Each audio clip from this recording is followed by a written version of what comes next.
Let me tell you something that absolutely blows my mind. Imagine you're sitting in a cell, staring at the wall for 8 months, wondering if your entire career is over. Then, out of nowhere, you're back in the spotlight, headlining a UFC event. That's not just a comeback. It's a full-blown Phoenix story. Daniel Rodriguez's journey is one of those rare tales that makes you pause and think, how does someone even survive that? Here's the thing. When people talk about athletes overcoming adversity, they usually mean injuries, losses, or maybe a rough patch in their career. But Rodriguez? He was literally locked up. And not just for a few weeks, 8 months. Think about that. You're stripped of everything.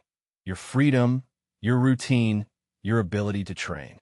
And yet, he didn't just survive, he thrived. I mean, how do you stay motivated when you're in a prison cell, surrounded by people who might never leave? That's not just grit.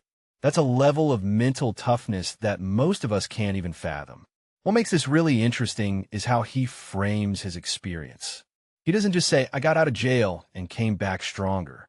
No, he talks about how it changed his perspective on life. He says he's a survivor, but more than that, he's someone who now lives with a deeper appreciation for every moment. And honestly, that's the kind of transformation that's way more powerful than any physical comeback. It's like he's not just fighting for a title anymore.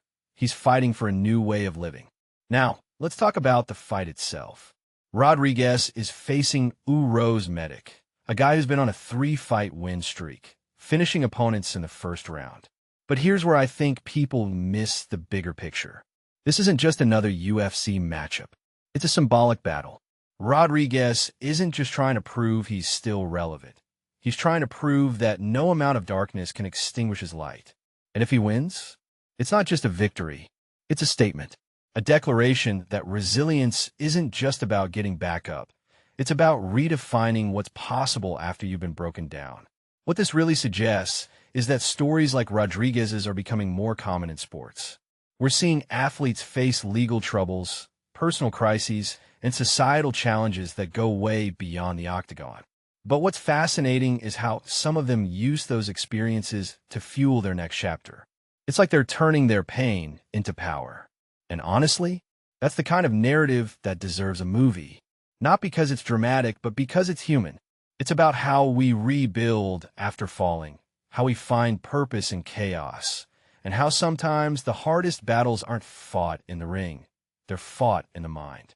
So here's the question I want you to think about. If you were in Rodriguez's shoes, would you have the same faith in your comeback? Or would you have let that prison time define you forever? Because that's the real test of character, not the fight itself, but how you choose to rise after everything falls apart.